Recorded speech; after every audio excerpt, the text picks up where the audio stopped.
Good evening, folks. This is Shawn Bean coming from another Facebook Live. Tonight we're going to discuss post-viral dysautonomia, and this has been a factor that has been highly overlooked in the majority of cases. A lot of my cases alone. Basically, what happens is environmental toxins and other factors can damage the vagus nerve.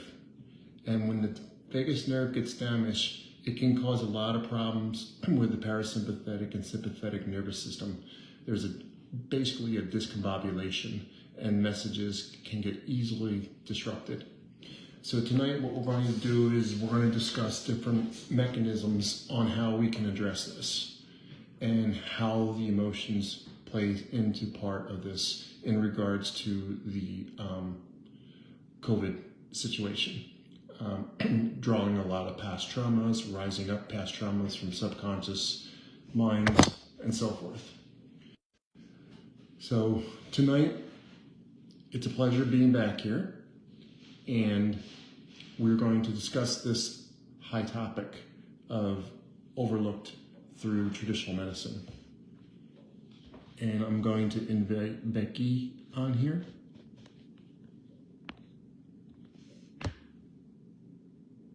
When she can come on.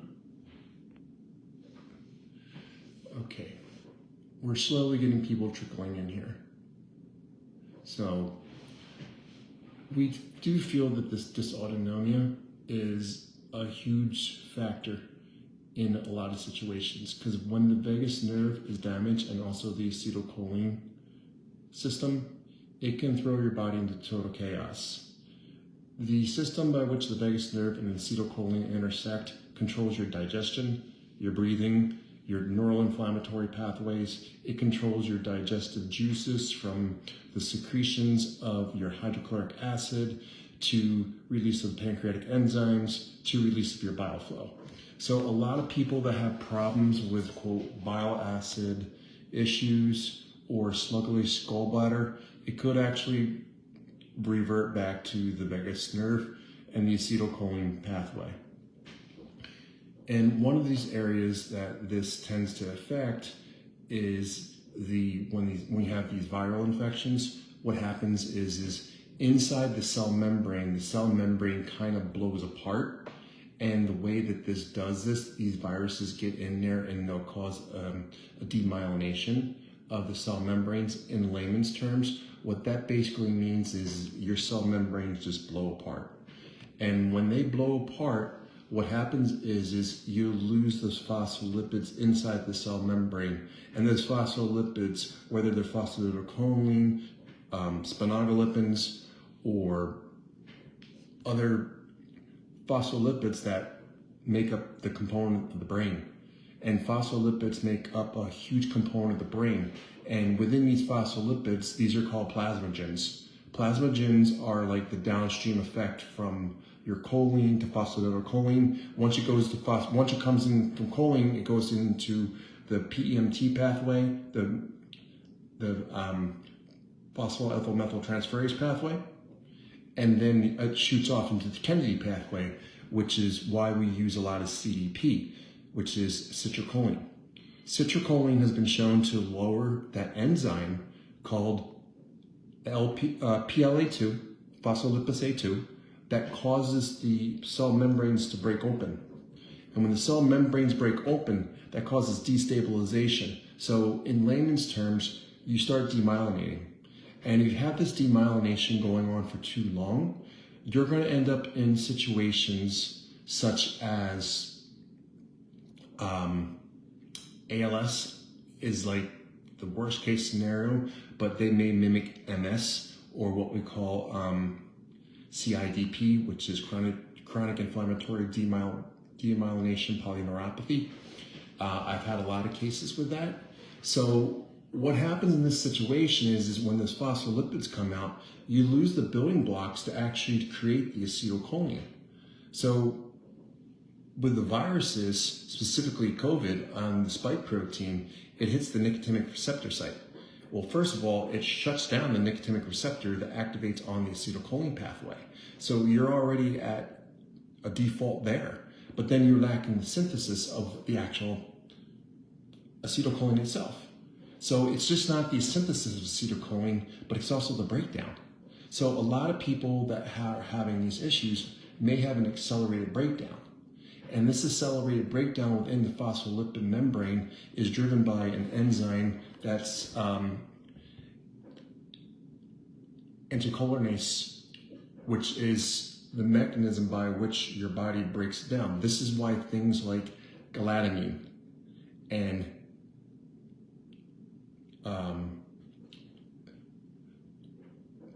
huperzine work very well, because these are acetylcholinase inhibitors, which basically prevents the breakdown.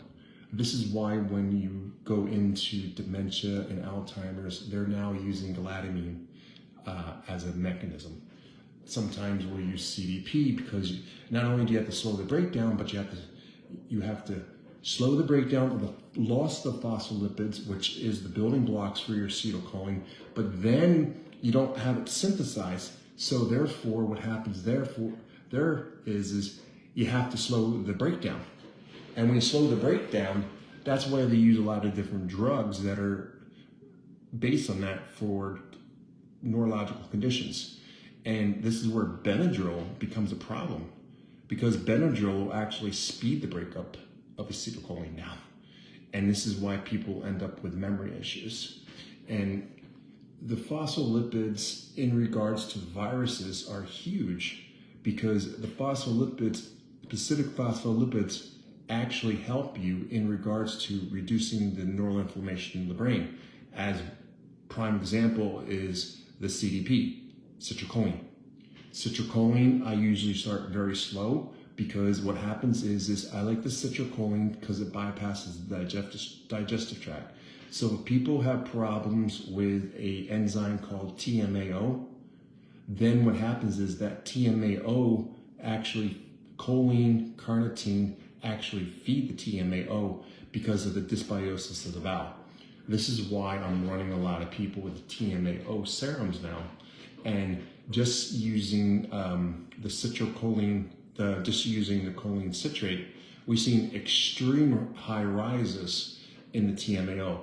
But using things like phospholipids, such as the Body Bio brand, we don't see that rise, and we don't see the rise in the citrulloline, because what happens is it goes in as one mechanism. Then what happens is it breaks down and then recirculates and meets back at the blood-brain barrier and goes right back in again. So it kind of splits off, which is pretty cool, and then actually crosses the blood-brain barrier. So there are a lot of things that go into this post-viral dysautonomia that have to be taken into consideration. And one of those is you always have to slow the breakdown first. And you slow the breakdown by addressing what is the potential root cause. This is why people, when they use ivermectin, actually start to feel better in their brain, because you're attacking and you're also getting that spike protein off of the receptors. You're getting the spike protein under control. And when we get that spike protein under control, what happens is you tend to get a positive response. I've been taking ivermectin for probably about 3 weeks now, and I'm doing probably about 24 milligrams. My sleep has improved, my skin texture has improved, my bowels have gotten a little bit better, but cognitive-wise, I think it is helping a lot in regards to maintaining my emotional stability in certain situations and not flying off the hinges like I normally do. So it is kind of just a Band-Aid. I'm going to probably add the nicotine patch in. And when I add the nicotine patch in, that hits the nicotinic receptor sites. So I usually start people off with ivermectin at a certain percentage of the kilogram per body weight, usually somewhere between 0.2 to 0.6. I like to run that usually like for 30 days. And then maybe what I'll do is I'll go into a pulsing mechanism in regards to the twice a week or 3 times a week. There's so many different protocols that you can utilize. So what I'm going to do is I'm going to try to bring in Becki right now, to see who's all on here. Becki, if you're out there, let me know. Hang on a second. If she's there, great. Oops.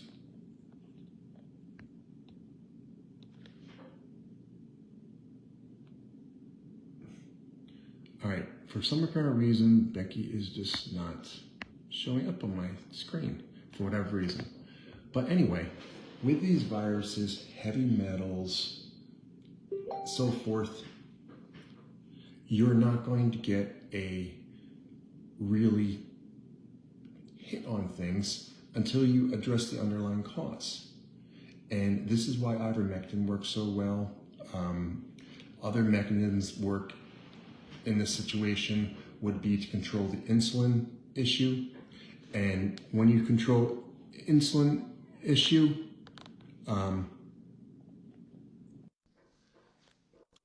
we're just adding Becki in right now. So when you control insulin, what you do is it lowers the PLA2. When you lower the PLA2, you actually close up the cell membrane. Insulin resistance is one of the major factors that has to do with regards to controlling. There she is. Now we got the gang all here now. And now we got it. We got it. And also we're not going to have no malfunctions as last week. No. So that will prevent this. But as I was saying is controlling the cell membrane stabilization is crucial in dysautonomia, and nobody's actually looking at that. And this is why people do phospholipid exchanges, specifically the PK protocol, which was phenomenal, because a lot of times people can't take enough phosphatidylcholine to pack the cell membranes back in again. And we do know that the phospholipids contain up to 50% of the cell membranes. It's the components of the cell membranes itself. And then the next step is the plasmogens. There's a company that's getting ready to launch a metabolomics that's going to, where they're used to, you can actually do a finger stick and get 1,000 different metabolites of different sphingolipids and cell components. It's in its experimental stages, so it originally was like $1,200, but it's been around for like 8 or 10 years. But now it's going to be made to the population to where it's not going to be $1,200. They're going to try to work it to get it down to lower. But the thing is it's so experimental. Dr. Gordon from the Gordon out in California, he's along with Dr. Navio. They've been working, and also along with Michael McAvoy too. They're all working in conjunction to get a better profile on exactly how can we tackle some of these things. What are these pre and post viral loads are doing, and what can we do to maintain our integrity as more factors are added to the mix. I mean, COVID was just one of them. So there's going to be a lot more, but also like heavy metals like mercury and arsenic and aluminum, they're going to have a major player on the phospholipids. And when you're dealing with dysautonomia, as I mentioned before, you're dealing with the imbalance between the sympathetic and parasympathetic system. So using things like on Elliot Overton's work, such as thiamine, and the different forms of thiamine helps to regulate a lot of the parasympathetic nervous system. Also, a great way to track the parasympathetic nervous system is to use HRV. HRV has been a profound effect in a lot of my clients because they see the rise of the HRV in relationship to the symptoms.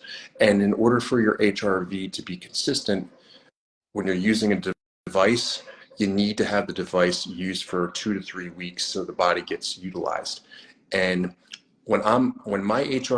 before I had suspected COVID, my HRV was running 55, 60 and higher. Once I got COVID and started dealing with mold toxicity and all these other things starting to, come to the surface that were there and just waiting to get hit, my HRV now drops down to 20, 25 when I'm feeling like dirt. And when I'm talking feeling like dirt, I'm talking have Parkinsonian symptoms, having symptoms that shake, memory dysfunction, bowel dysfunction, and the correlation between the eyesight, the bowels, the feet, and the brain fog actually came from the idea of the polyphenols. Because I have a rare condition called phenylsulfotransferase pathway. And when that phenylsulfotransferase pathway happens, imbalance, and I've had it for 20 years. The thing is because of the increases of the phenols, because of trying to eat clean and doing the right thing, taking all these polyphenol supplements, it overloads me. And the way I found that out is whenever I eat nuts, I can have some nuts, but if I eat too many nuts or I use those Terra chips, they're my downfall. The Terra chips are my downfall. But the thing is as soon as I start doing that with within 20 minutes or 30 minutes, even though they're so good, I start to get brain fog. I feel bloated. I almost go into a depersonalization state. And the reason why that happens is when you add the phenols into it, your ability to break down the serotonin stops. So you actually end up with almost like a serotonin syndrome. But the worst part is you'll end up with lower dopamine levels. So you get the anhedonic or the iceberg effect on it. So, and your dopamine levels could be same, but because of the serotonin going up. And I'm working with a practitioner right now to where we're intervening different modalities. So a person with phenylsulfotransferase, they can't do methylene blue, okay? Methylene blue is disastrous for us because we already have high serotonin level to begin with. And the high serotonin level was actually triggered by the phenols from the mold. Because looking back at my organic acid test, I was good. Then all of a sudden, boom, my my hippuric went way up. And when my hippuric went way up, that was an indication of the phenols. And I was talking to a colleague of mine, and he said, yeah, if you have phenylsulfotransferase issues, you're going to have problems with ability to break down neurotransmitters, specific catecholamines and serotonin, so forth. So with that being said, you get this toxic overload from your own body's and production of the bacteria in the gut producing the phenols. Now what happens is the phenols are actually produced to get rid of the fungus because phenolinic acid is actually one of the most powerful antifungals there is. The problem is because of our genetic imbalances, we can't break that down. And that's usually salt 2A, that's usually salt 1A1 is commonly associated with the phenylsulfotransferase, which I'm homozygous, actually double homozygous on this. And I'm also an MAOA, so we don't break down serotonin. So you can see the combination of the different genes. Now looking into dysautonomia in regards to the genetics, you want to look through the acetylcholine pathway, which are the chat genes. The chat genes are necessary for the proper breakdown of it. But then the synthesis comes from the PMT. So women that have low estrogen postmenopausal, they're going to have problems with higher probability of having dysautonomia because a lot of them are low estrogen. And anybody that does bioidentical hormones knows that as soon as you add estrogen, you start losing fat. And the thing is when you give the body the estrogen it needs, it shuts down the aromatase act. It reduces or shuts down the aromatase factor. And then when that happens, you actually lose fat. You also need estrogen for insulin sensitivity, but too much estrogen and low estrogen also creates the non-alcoholic fatty liver, which we see. And this non-alcoholic fatty liver becomes a major player because it's jamming everything up. And then you become a walking alcoholic. Guess what? Alcohol depletes B1, depletes B2. It depletes all the mechanisms that protect your cell membranes from all the antioxidants. It actually decreases the antioxidant load. So when you're dealing with these factors, you have to look at it broad spectrum. So therefore, when you're looking at dysautonomia, it's like people coming out of dysautonomia. Okay, great. They want to do different modalities for it, but you got to take care of the root cause of the problem. And it always begins with a detailed history. Okay, yes, you have COVID, but also remember, Epstein-Barr, COVID's triggering these Epstein-Barr viruses, cytomegalovirus viruses, a whole bunch of viruses. And when you're going to the doctor for COVID, they're only looking at COVID. They're not looking what is triggering. As I said multiple times, COVID is like open Pandora's box. It's really what is there already that your immune system has been keeping in check. And even this segues into the fact of going through the emotional standpoint, even though the emotions were contained, because of now COVID being the open Pandora's box, all those repressed emotions that you had under control now come to the surface. And you can kind of like almost feel like yourself taking a walk in the past and reliving things over and over again in this cyclic pattern. And this is what happens in dysautonomia, is you get this subconscious stir with it. And this is where I'm going to kind of lead into Becki's Sure. area of expertise. Thank you. So yeah, Shawn is correct. I mean, most people that have had COVID, they already had a high emotional load, that was pretty close to overflow or it was already overflowing, and then they get COVID, and then it tips the bucket over completely. And kind of like Shawn was mentioning too, whatever organ or system is struggling the most, COVID kind of took that, magnified it, amplified it, and then suddenly you have this spillover and expression of all these things that are going on, and similar with emotions. So we know that certain organs have certain emotions have affinity for certain organs. So, for example, I know of a gentleman totally fine, right? Totally fine before COVID. After COVID, developed type 2 diabetes out of nowhere. He had normal eating habits, fairly normal. And this wasn't a client of mine. This was the father of a client of mine, and he developed type 2 diabetes. Guess what else was happening in his life? His wife cheated on him, left him. He got remarried. He suffered a lot of injustice, and anger and rage hang out in the liver. So, he may have had lifestyle factors as well, like we're not discounting that, but the emotional trauma that had not been dealt with yet kind of pushed everything over completely. The whole tower fell over. So he ended up with type 2 diabetes. He's now, a type 2 diabetic, on medication. It's managed, but it's not showing any signs of reversal, things like that. So with, what Shawn's talking about today is we have to kind of remember what makes us vulnerable to viruses in the first place. Well, our immune system becomes occupied with other things, or it's stressed out, and it's been stressed out for a long time. And usually that starts at a young age, usually the age like 0 to 6, or it can even start in the womb. So if we don't even feel safe in the womb, which we probably don't remember, we can start out with compromised immunity because we're anticipating that the world is a scary place and it's going to be vulnerable, and that we're constantly under stress, and that's going to deplete immunity. So there's kind of this cycle that I was mapping out before we got on the call. And usually what starts is you suffer a trauma of some kind. You're probably young. That trauma develops into a trauma from then being sick because you develop an illness, from the initial trauma. You then get sick. That becomes traumatizing in and of itself. And then you start to suffer additional trauma from trying to not be sick. And then you suffer additional trauma from getting medical treatments and so on that don't work, where they might make you even worse. And then we're back to the beginning cycle of you suffered trauma.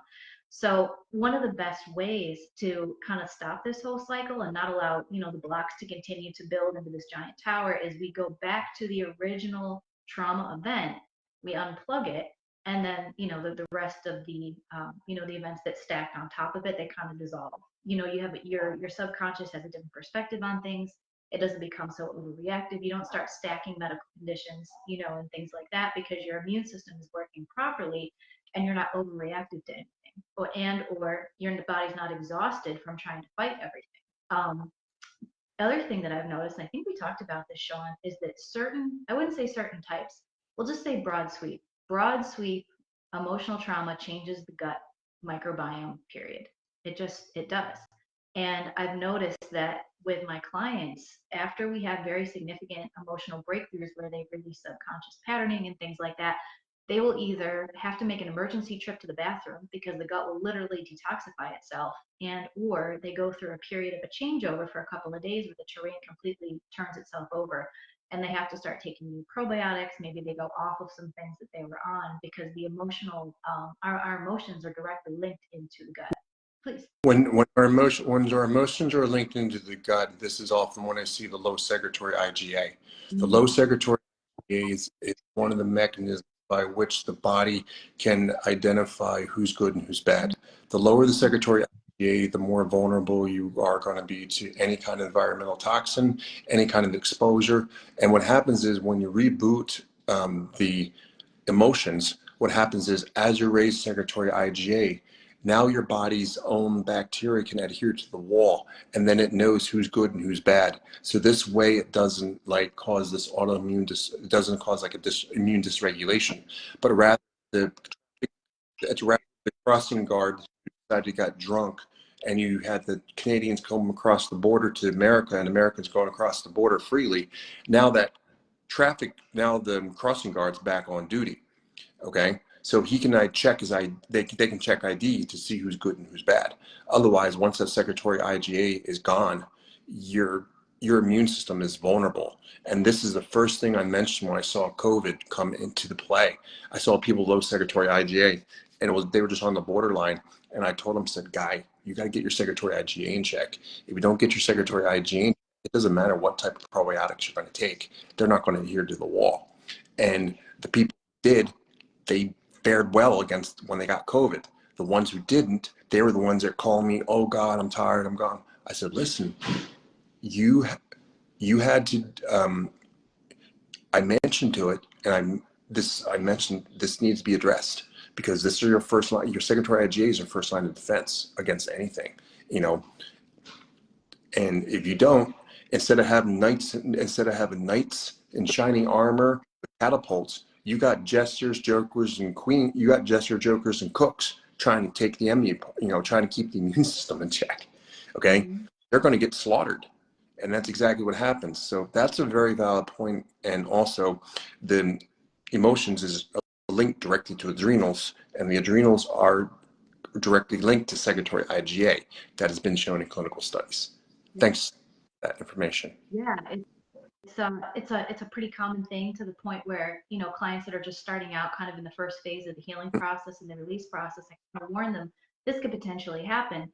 And it's not unusual for, on average, for them to have two or three, like what we call gut dumping episodes, where we have a really great session and then they immediately have to find a bathroom, within 12, 24 hours, sometimes within an hour, because things start to change over. They also start to find that they can tolerate things better, like certain foods, maybe sounds, smells, things like that. Their overall tolerance for environmental stressors, because they're not so burdened by the subconscious patterning of, okay, everything is scary, I have to be on alert for everything.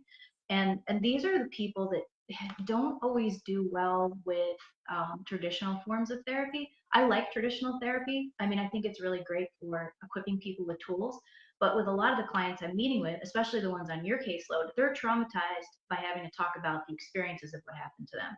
So or they're already involved in talk therapy and they're not getting the outcomes that they were looking for because their subconscious mind has locked away memories, patterns, and things like that they don't know how to talk about because they can't, because it's locked in there, it's programmed. No, they can't access it. No one's gonna be, no one's gonna sit there and be like, oh my gosh, I have all this trauma from 4 months in the womb, because they don't know that.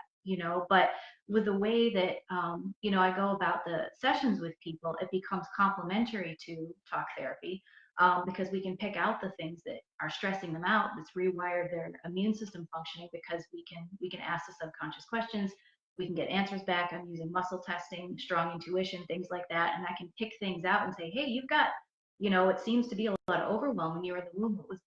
What was going on in the family? Come to find out, let's say mom got pregnant when she was 16 and that was a scary situation, so the baby's then conceived under really high stressors. She comes out into the world thinking like, oh my gosh, am I wanted, am I going to be safe, what's going on here, is my environment stable? And usually it becomes a self-fulfilling prophecy, because they're apprehensive about it. They find all these confirmations that it's not actually stable, and then these are the people that end up with Lyme, mold toxicity, mast cell activation syndrome, and then they start stacking conditions, without any, without really positive responses to the biochemical interventions, because their mind is still running the "I'm not safe" program. So that's what we have to go in, fix, and help the people realize like, oh, you actually are safe. We just need to get your subconscious caught up to present time. That's really what I had to summarize everything in about 30 seconds. We get you caught up with feeling safe in the now. That's the easiest way to summarize what it is I'm doing with people. That's really a really general way to explain it, but anyone that's worked with me can kind of say, yeah, that's exactly how I felt, after we finished. Could we say that you're rewriting their map of reality? Would be a better term. So I tell people that I don't program anybody. I help them to release bad programs, so then they're allowed to reprogram reality on their own. So I posted a success story recently of a lady that we totally reversed type 1 diabetes, and that's been, I mean, she's been in a total reversal for about a year now. And I didn't cure her. I brought her mind to a place where she was no longer fearful of certain things, and turns out it was under the age of 8. Those were all her problems. And she wasn't aware of them until we talked about them, because she thought it was her current workload, which was pretty enormous, but it turned out it had nothing to do with current workload. It was back, which like predisposed her to be highly stress reactive to the current workload. So it's always back. It's rarely what's in front of you, although it's good to have tools to deal with that. And there's a place for that sort of thing. But to dismantle everything, you want to go backwards. What happened under the age of 10? What happened under the conditions under which your mother was pregnant? And then we can even go even farther backwards to ancestral conditions. So, for example, was your grandmother raised in, is there like a famine going on, or was there war? Were they survivors of the Holocaust? That will rewire things as well. And even though your ancestor might not be here to do the work, we can do it on their behalf and release the emotional resonances that got passed down the generations, like we've seen in Holocaust survivor studies, where the grandchildren of the Holocaust survivors have dysregulated stress hormone. So we can actually release that in the descendants. So it's truly amazing the work that we can do. We just have to, connect the right people, to the right opportunity at the right time. And I tell everybody, you really have to be ready to do this, because you have to be open to how the process is going to play out. So I recommend to people, don't start until you're like, this is exactly what I need to do. I need to start right now. Then you're ready. Brought up a lot of good points, and our audience definitely appreciates, because I'm always learning from you too. Do you have any success stories of women losing weight in regards to emotional aspect, and that safety and feeling safe? The quote, maybe subconscious dysautonomia, as we could call it, Yeah. because that would be emotional. Emotional struggles could mimic it to some degree. You know, the other thing that I'm starting to see is within COVID, I've always thought the idea of this is this just myeloencephalitis, Mm. subclinical cases of myeloencephalitis. That has, I've been saying that. Is this a subform of myeloencephalitis from induced alcohol, but not from somebody drinking? Or I just told my client, I'm like, dude, you don't have to drink to get drunk. I said, you are the bar. And when Mm. I it to him like that way, he goes, "Oh my God!" Because when we did when we did all the testing, we saw that he had a lot of phenol producing organisms. We saw that his pathways on, when he did the organic acid test, it told us that you basically look like that of an alcoholic. Okay, even though you don't drink. And he's just like, "Oh my God!"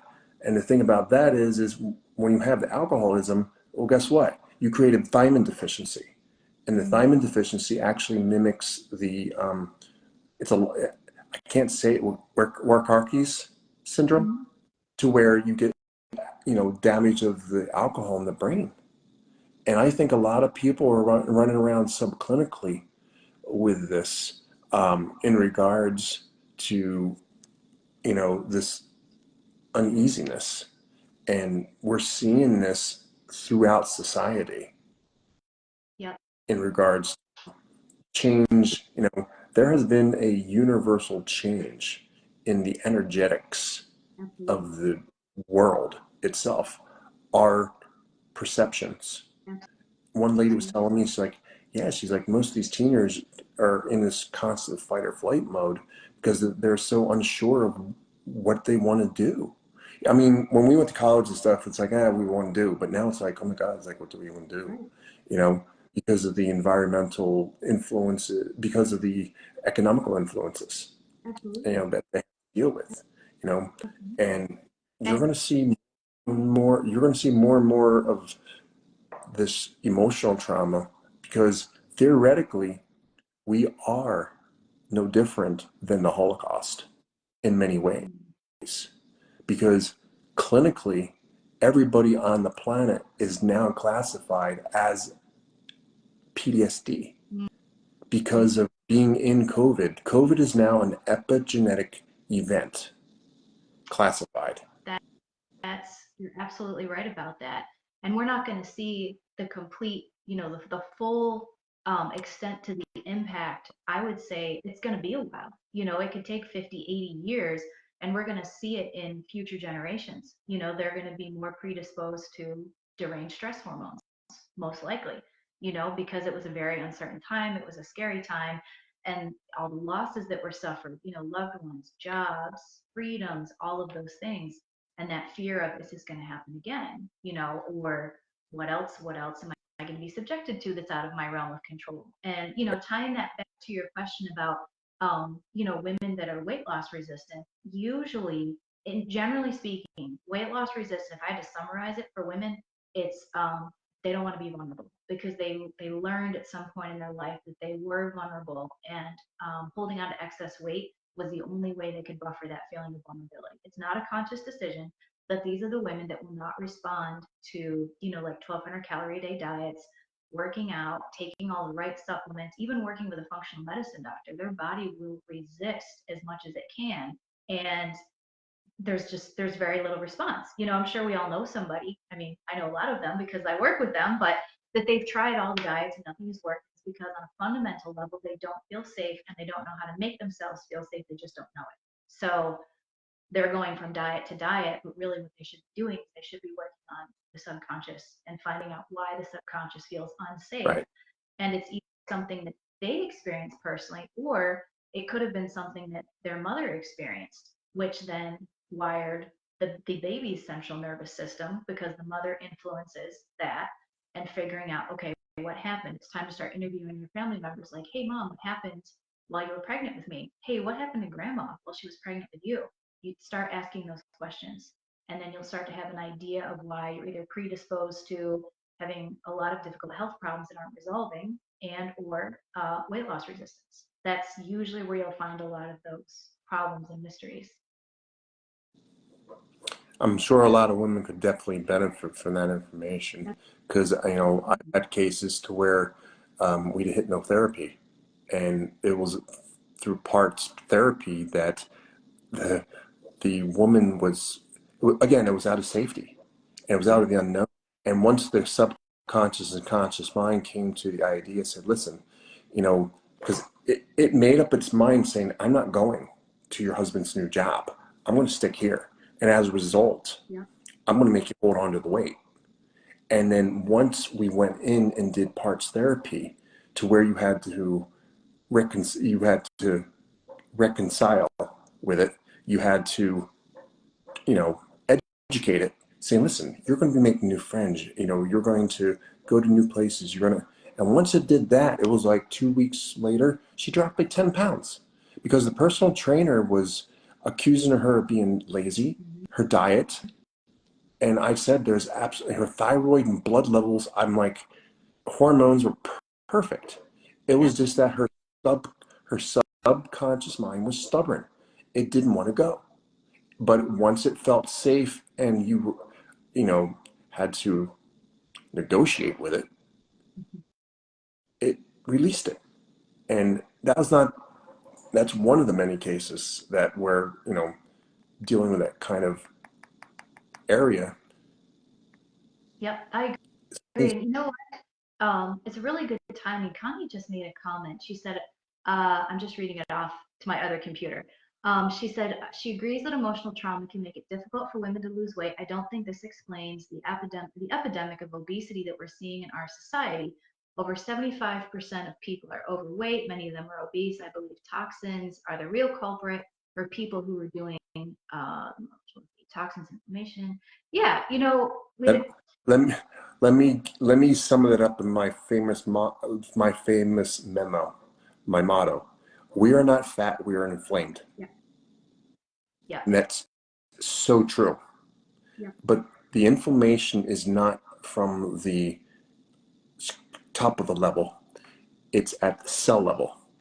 And this is where, when we do the red blood cell fatty acid test, we see this unknown inflammation. Because people are coming into me thinking that, hey, I got one or two fuels to the fire.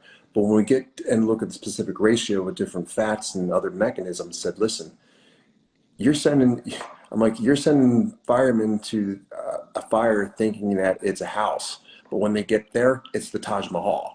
Okay. Yeah. And you just don't have enough juice to put that thing out. Okay.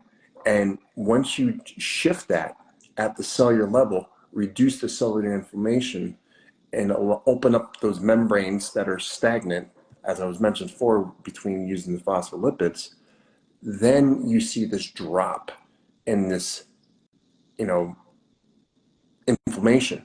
And you just have to find the culprit. Like me, phenols are toxic.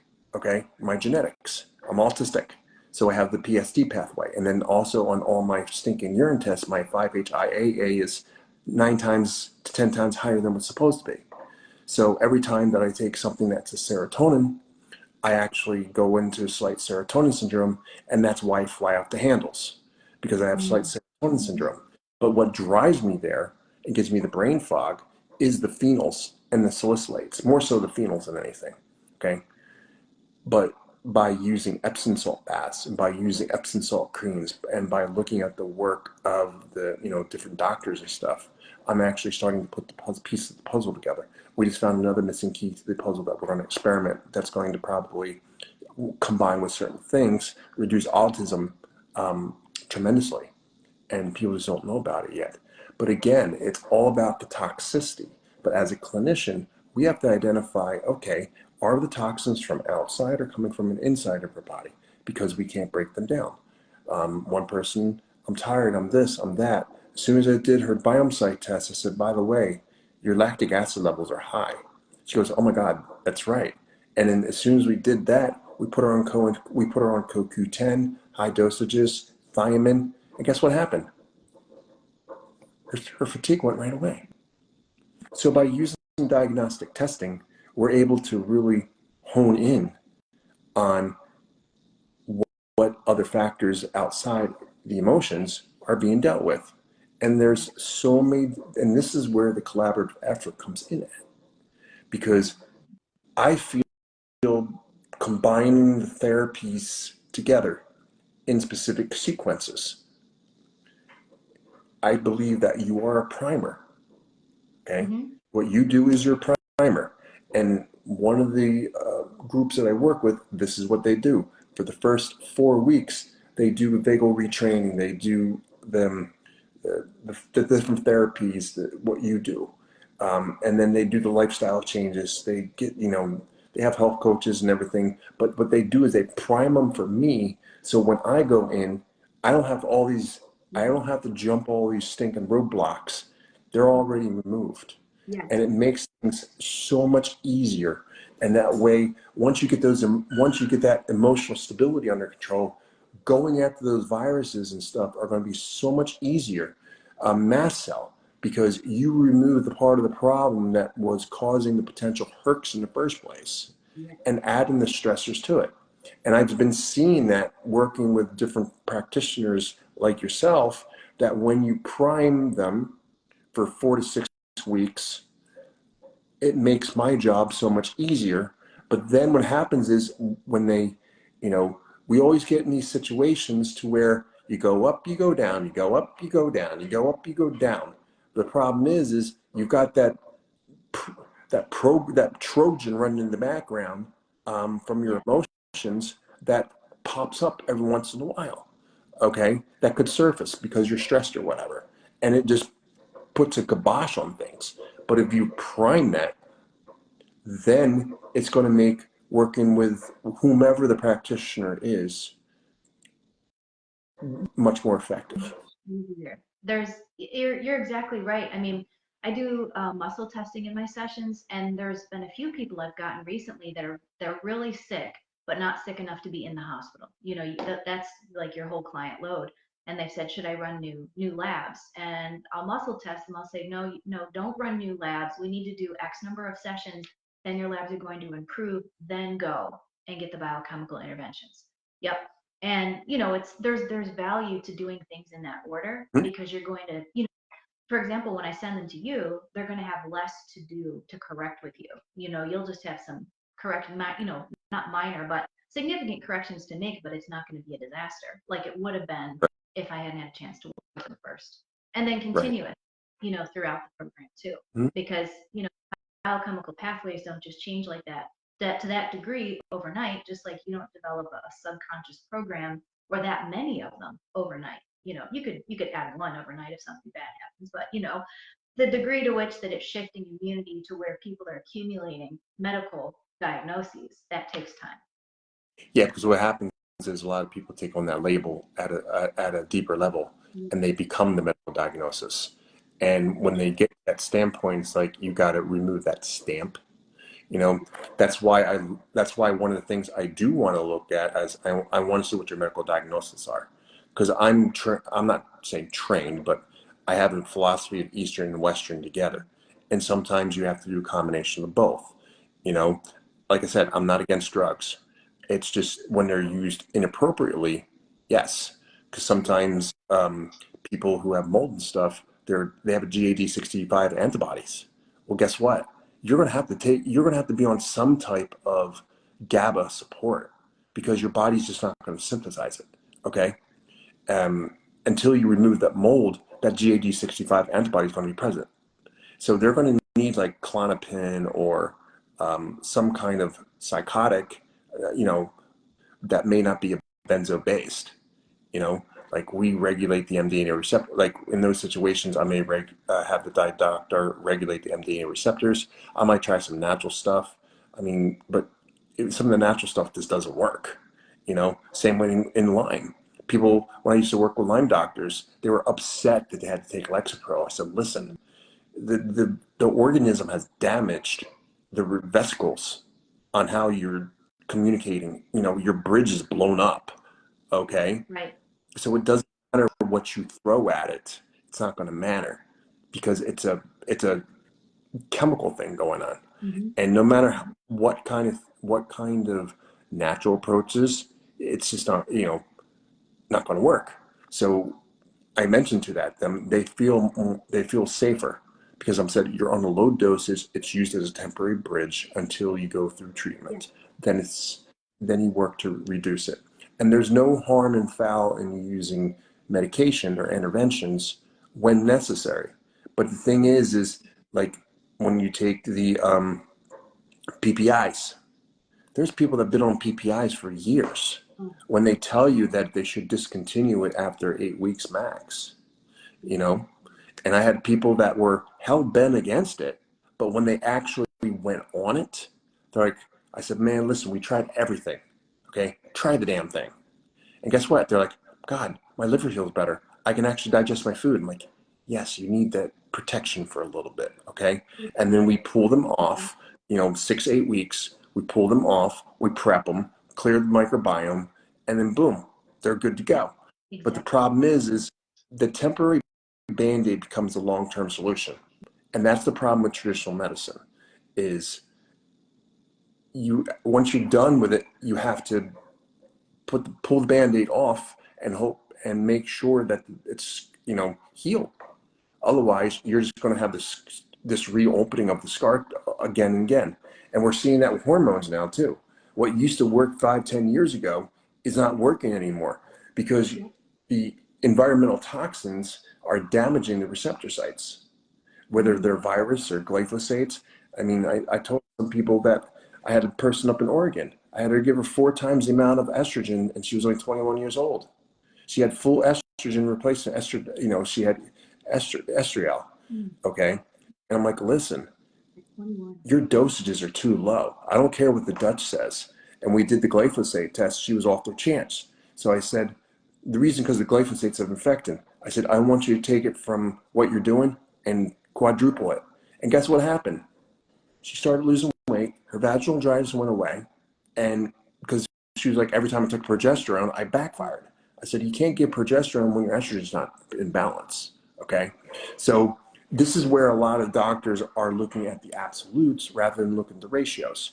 And even if you're in the range, it's the ratio within the range that's the most important.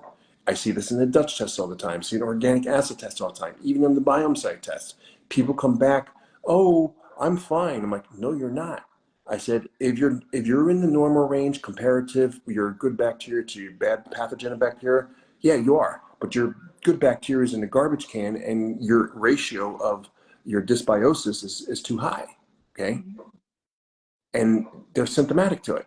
So this is why I like the biome site test, because it gives me an idea, because I don't go on absolutes. I go on ratios and I go on percentages.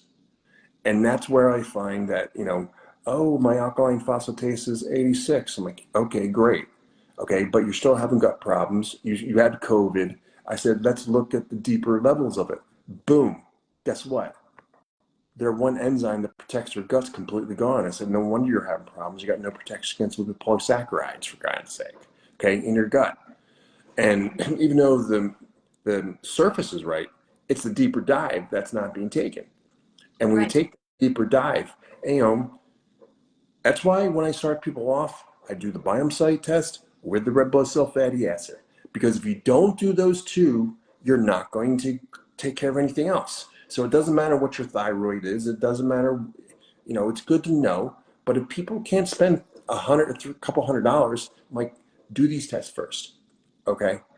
And then get the other downstream. Or people have been on thyroid for God knows how long, and you do the test, their microbiome's all screwy.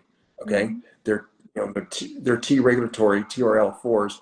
No wonder you're having problems. Your bile acids conjugating. That's why your TLF4s. Well, I'm on T4 T3, but your T4 is down, your T3 is high, so you're hyperconverting because you got TLR4. Your toll receptors are all screwed up, and that's coming from your bile flow.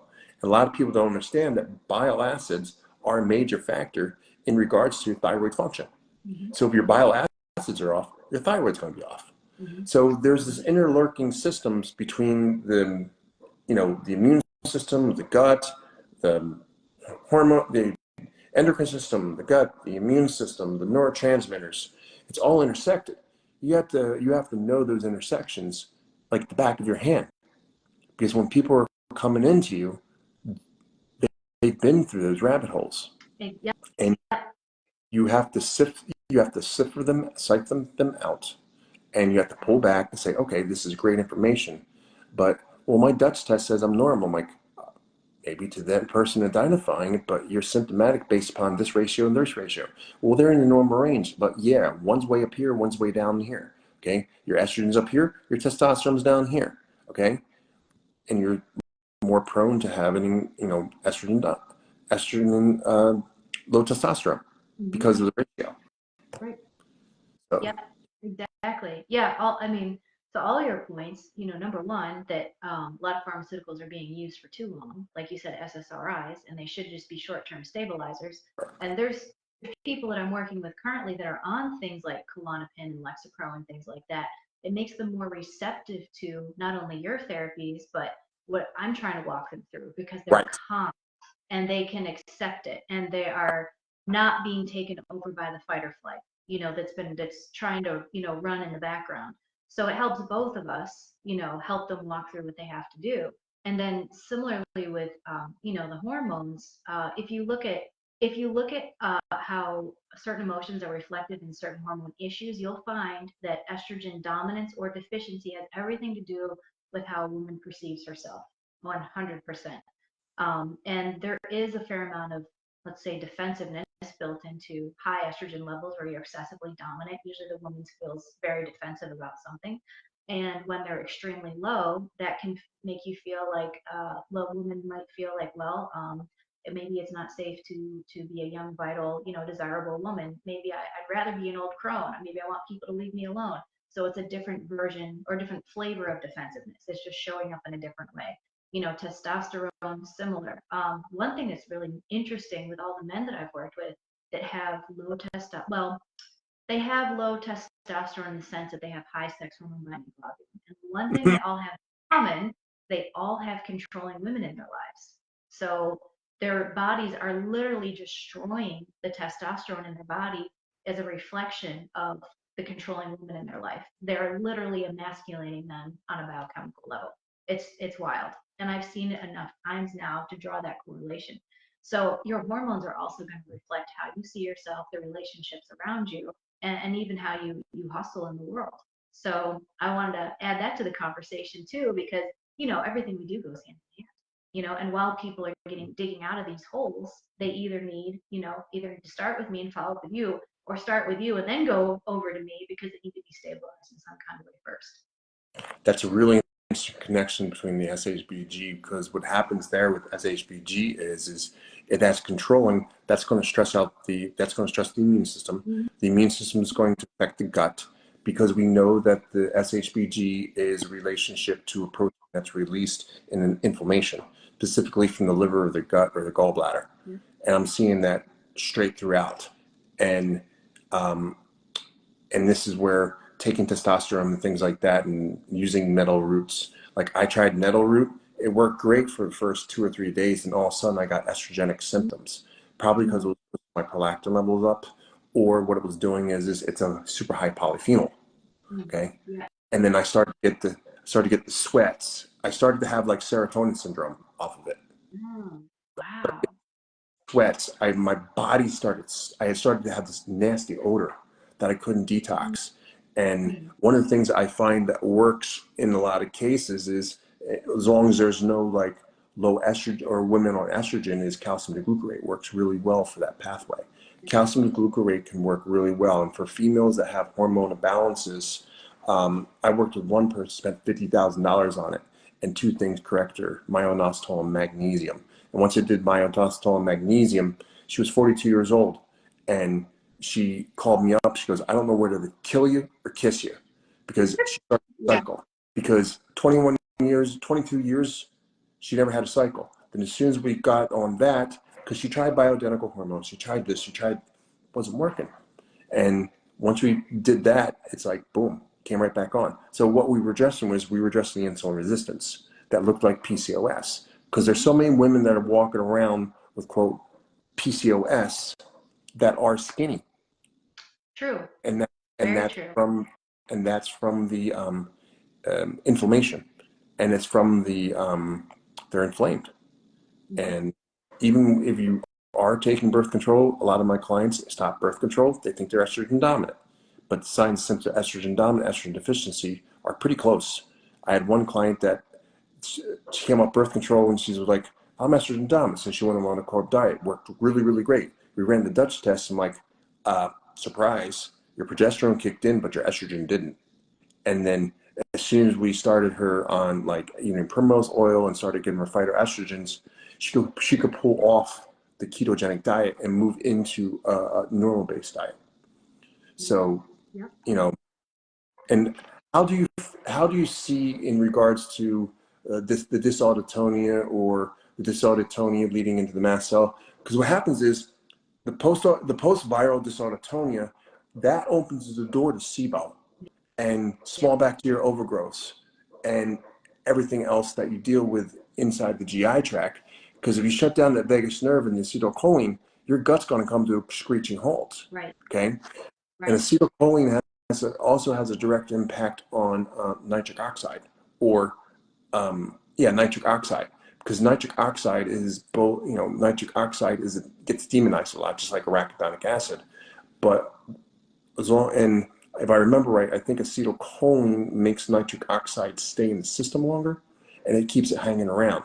But they are directly linked. But you need nitric oxide to release acetylcholine. So there's a lot of this inner working relationships that just are a lot of practitioners just are not aware about. It's not just calling them stupid or anything. It's just that it's not in their wheelhouse, and it's not what's being taught in functional medicine. And this is why I'm doing the mentorship program. The mentorship program is going to start teaching all this.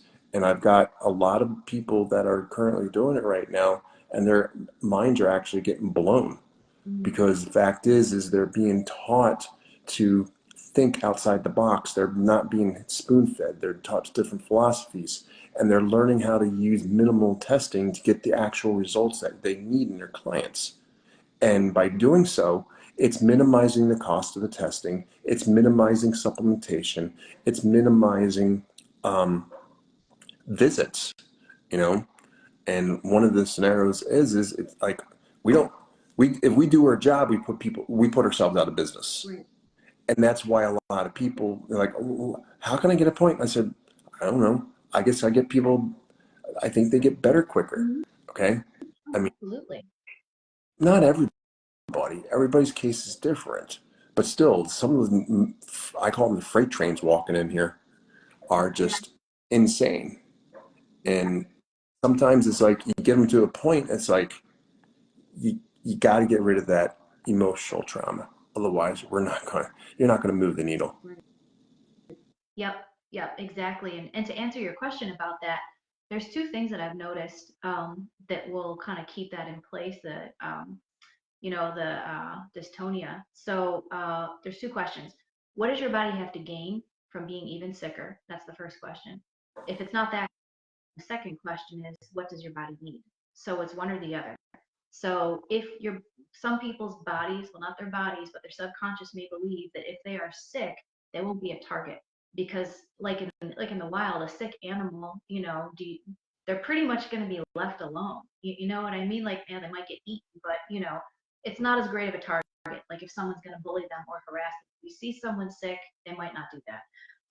The other question is what do you need? So it might be, well, I need safety.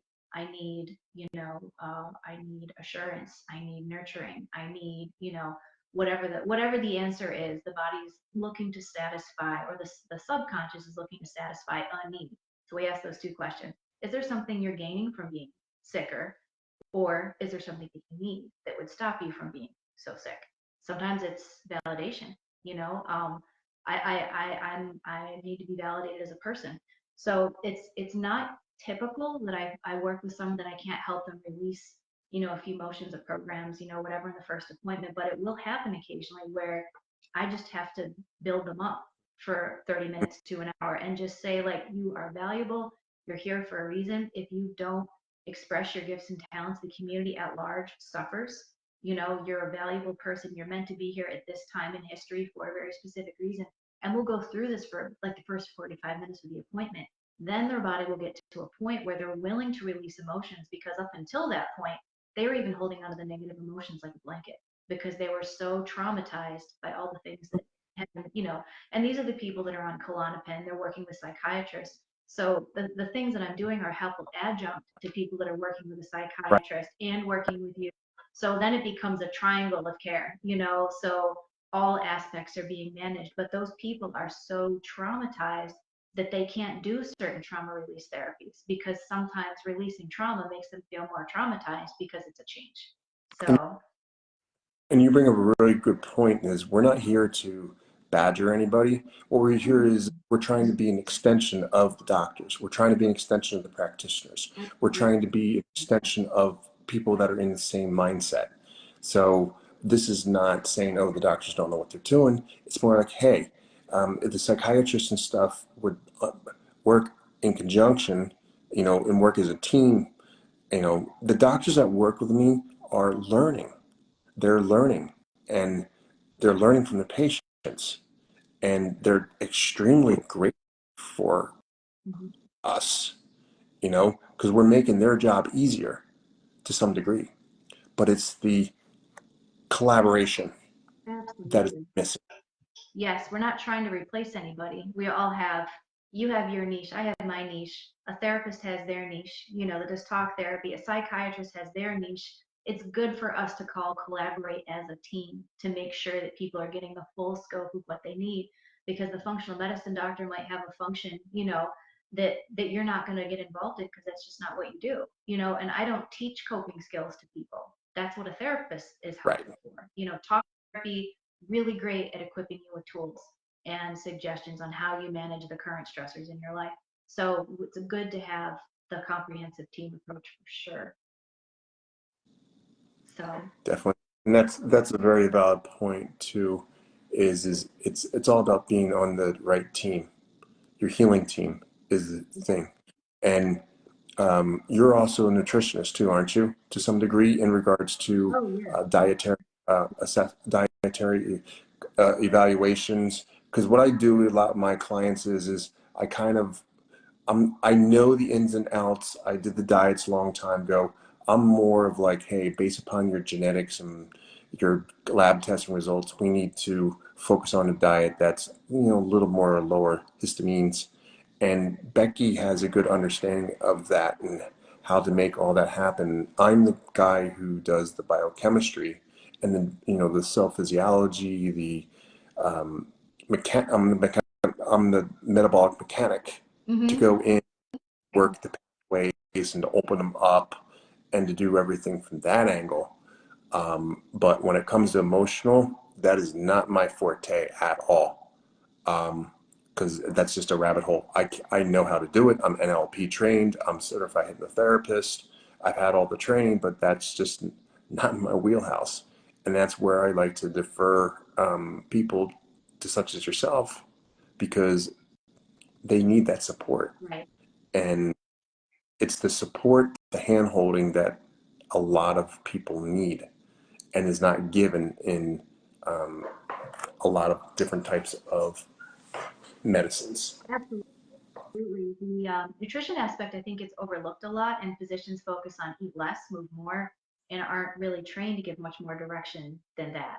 You know, they wouldn't even know. I'm just going to generalize. I'm not going to say all, but most of them wouldn't even know to say, hey, you need to be on a low histamine, low sulfur, low oxalate diet. Most of them don't even know to recommend that. And while we're going through the healing process, Right, I am working with people that are on that type of diet right, because I put them on it because I know that that's going to manage their internal biochemistry much better while we're going through the process. So yes, I do nutrition. I'm a certified personal trainer for the first portion of my career. So I handle the nutrition, the exercise, and then the quantum body, the emotional component. yeah. Should we go ahead?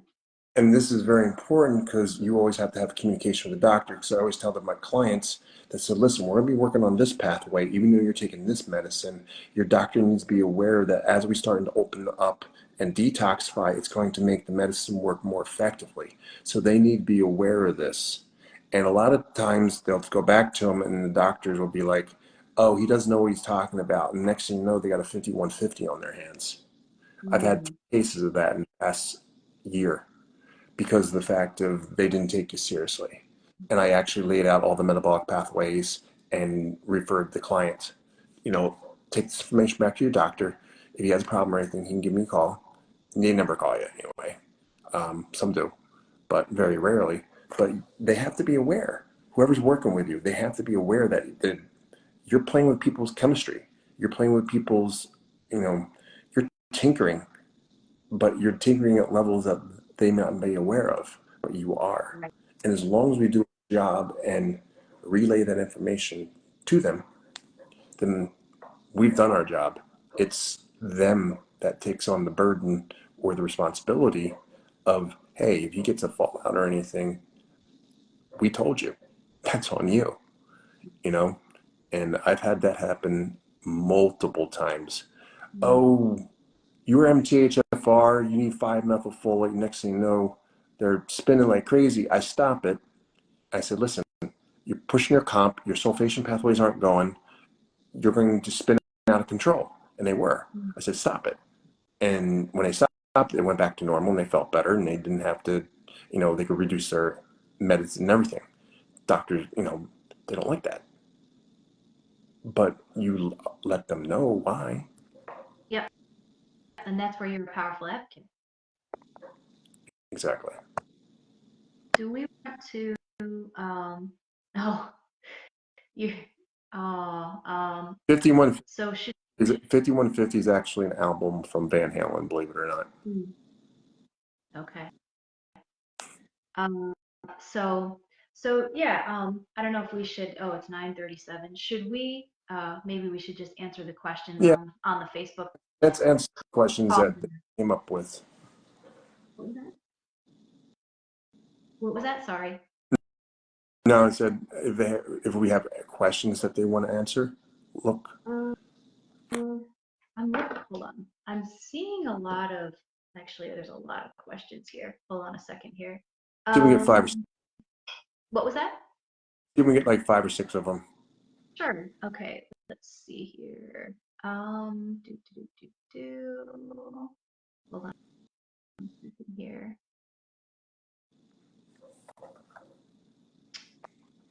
Oh, 1 second. 1 second. I'm just okay. Let's address Mary's question. Um, oh, hi Joe. Mary says let's make her feel better. She said you both are making everything seem extremely scary, increasing PTSD. So why don't we talk about that? Because what we're doing is we're educating right now, and we're not. I would say not having the information is a lot scarier. I think unknowns is really what pushes PTSD, and unpredictability. So what we're doing is providing education, and we're also providing resources, and also a team approach that could be taken for any situation that somebody could be in. I'm not sure what your thoughts are on that, Shawn, but that's my perspective, is that we educate so that people know, hey, you could consider this angle, you could consider this angle. What I would what I would add to that is not just education but also empowerment.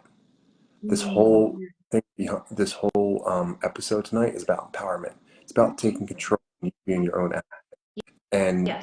being able to make the decisions that are appropriate for you. And I advocate people to research, but as a clinician, what research shows and what's clinical application could be two separate things. And we Mhm, do know that a lot of times research is apples versus oranges. And it's mhm, also a lot of it is um, manufactured, so to speak, mhm. for Yep. results, for studies to be pass or fail. Okay. And in the world of medical, you have the peer review. It's like, well, I'll review your article if you review my article. Okay. Mhm, So there's a lot of, I'll scratch your back, you scratch my back. mhm. And you Yep. also have to look at who is doing the art, who is doing the study. And oftentimes that is buried deep. And unless you're a clinical researcher, you're not going to be looking for it. They say there may be no conflict of interest, but if you dig deeper, you might find something. Because I found a couple of those too, and I've actually brought them forth. Yep. So, and again, And it's all about empowerment. It's about educating you to communicate with your doctor, to help educate your doctor to do the best what they think is right for you, and also to do what you think is right for you, because you own your body, no one else. Okay, you have the power of a choice. As one of my mentors said, man is the only animal that has the power of choice. absolutely To some agree. degree, Yep. Yep. we take that for granted. Absolutely. Yeah, that's absolutely true. Oh, people are thanking us. There's one question here we can answer, and then we'll wrap it up here. Um, can you elaborate further on elevated SHBG? That's what I have. It's a great question. It's common, right? All right, Mhm. SHBG is also elevated in, guess what, alcoholism. And also we see it in candida, we see it in mold. I have testimony, not just a testimonial, but clinical documentation showing that this guy tracked his SHBG for over a year and a half. And I could see the rise and drop in the SHBG. And as soon as I said I saw the drop in the SHBG from 60 down to 30, I said, where were you at here? Were you at a safe house? He goes, yeah, I was in a mold. This is when I felt the best. I was in a mold-free house. Now, people don't understand what SHBG is. It's sex hormone binding globulin. What it does is it bind estrogens can increase it. So if you have estrogen dominance, but remember, estrogens are also about metabolism from your metabolites. So even though your estrogen or estradiol levels may be normal, you could have high metabolites. Number two, there's xenoestrogens involved. Another mechanism is also hemochromatosis or iron overload can Yep. also do it. But remember, alcohol also accelerates the Yes. iron overload. Majorly. Okay, And we do know that the dysbiosis of the bowel is linked to iron overload itself through the specific organisms. I just found out that Klebsiella is one of them. Klebsiella is necessary for, it has a direct high link to iron. I think it might be a protective mechanism, potentially. Because I think you're, no, go ahead. because I think it may be a chelating agent, to tell you the truth. I think you're right on that, because I've looked into hemochromatosis from an emotional standpoint for people, and typically it's someone that has felt like they need to literally fortify themselves against some sort of stressor or abuse. So I've seen it in people that there's nobody else in the family, there's no genetic history, but one person has it. And then you look back and it's like, what happened to this person? Oh, it turns out they were bullied, they were abused, Mm-hmm. maybe they were in a family of narcissists. And that's literally the body trying to fortify and shield itself. We know there's genetic, predisposition to hemochromatosis where it's passed down. And there's belief that it started with Viking warriors, that if they got, wounded in battle, they would carry a higher content of ferritin. And the blood loss wouldn't be as detrimental to them, while they're wounded in battle.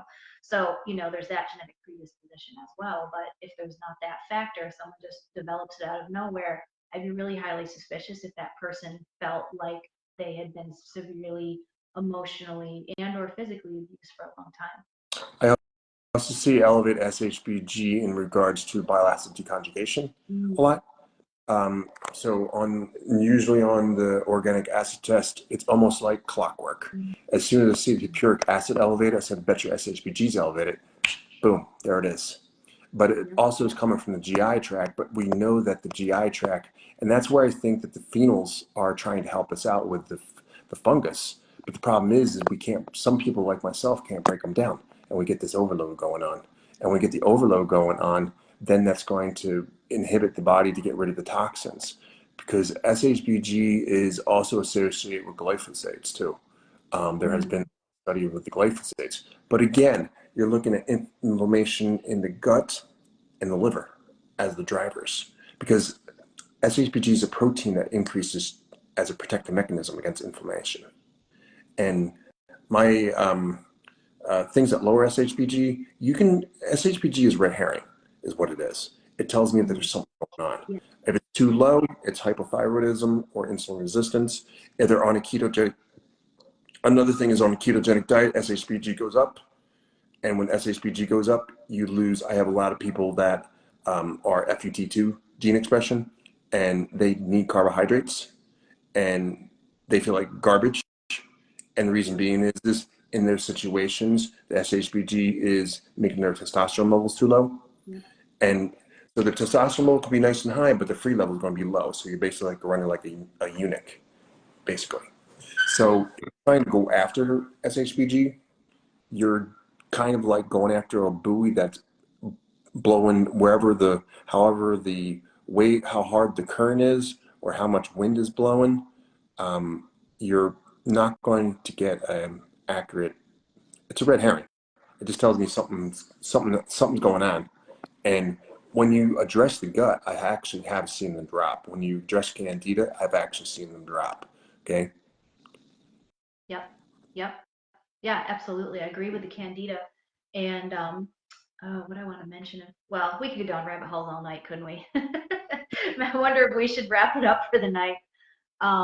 There's a question Belinda asked, do either of you have any helpful contacts in Australia to work with? I currently have Australian clients, so I can work virtually, and Shawn, you can too. I got Australian clients to see them at nighttime. I actually work with a lot of the biomed doc. I actually work with a lot of my clients are biomeds. And over in Australia, no disrespect, but you're chasing, you're chasing rainbows and unicorns. Okay. The biggest thing over there is pylorrhea, copper toxicity. Everything's copper dysregulation, copper this, copper that, pylorrhea. Pylorrhea is just it's a symptom. It's not a causation. Because, if you have leaky gut, once you correct the leaky gut, you correct the pylorrhea. If you address zinc metabolism, or you have a zinc transporter problem, then you address the pylorrhea. If you're GLA deficient, then that addresses pylorrhea. If you have protein deficiencies such as in histidine, correct the histidine, you correct the zinc. So, a lot of them are just, labels Yeah. until you get the root cause. And my heart goes out to Australia because the medical base over there is, a lot of it's just protocol. I mean, a lot of them protocol based, and they're charging the good Lord's fortune, and just people just aren't getting better, you know. Mhm. And it's when I've worked with probably 100 people over there, or not more, over the past 6 months, Mhm. and nobody's even done a stool sample test. They just start firing off with the copper dysregulation and the pylorrhea stuff.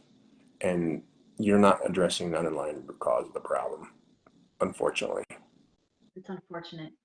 But so yeah, to answer Belinda's question, we can work with you virtually. Mhm. So reach out to either one of us for more information on that. So, okay. I know we could keep going probably for another hour, but we should Yeah. probably do it Can another you, time. for your contact information, Mhm. can you, how do they get in contact with you? I have an email address I can give them, Okay. or they can book message me. And how about you? What do you prefer? For me, I like matrixhealthwell@gmail.com is the best. And they can go directly. The website is kind of like in limbo right now. I think it got hacked, and if they come in through there, that email doesn't exist no more. And I'm trying to get back in there just to change because I'm probably losing about 30% Okay. of people potentially. So matrixhealthwell.gmail.com, or they can contact me on Facebook, private messenger, and I'll just say, hey, this is how you get in contact with me. Um, we, Becki and I don't do consultations through PMs because number one, it's unethical, and we also have a life too that we have to support. So Right. we wish we could open up a clinic and do actually like a 503, a free clinic, not a free, but like a reduced clinic, and just get paid for a salary. But unfortunately, that's just not happening. And that was one of my dreams, was to get like an offshore healing community and have it financed as a 503B, and have people flown in and have places where they can stay and do the therapies and become part of the tribe, have a medical doctor on staff. We're actually looking at potential, actually maybe in the future, Belize is probably one of the areas that would be the That would make sense. major factor. Yeah, that makes sense. Excellent. Oh, and I'll give my email address. It's hello@livehealthywithbecky with an i.com. So easy to remember. I also have a new website that I'm building that's just dedicated to the emotional reset services. So if you look on my nutrition website, you won't see it. So I've had a couple people message me confused and said, I'm really confused. I can't find information. So that website is forthcoming. It will be separate from the one that I have currently. So just, I will announce it when it's available. But in the meantime, I do have a booking link where you can book consults and services with me on an online calendar. So just message me if you want that. That's it. Excellent. All right. Well, thank you, Shawn, for having me. Well, thank you for coming on tonight and sharing your wonderful knowledge. Um, I'm sure a lot of people have benefited from this, and we'll, I think we're going to make this an every other week Yeah, it's event. too hard for us to keep up with it every week, but every other is a little Every more other manageable. every other week will be fine, and what we'll do is we'll discuss on topics that we're going to work on. Okay. Excellent. Well, thanks again. Thank, Thanks, everybody. thanks everybody. You have a good night. Good Bye night. bye.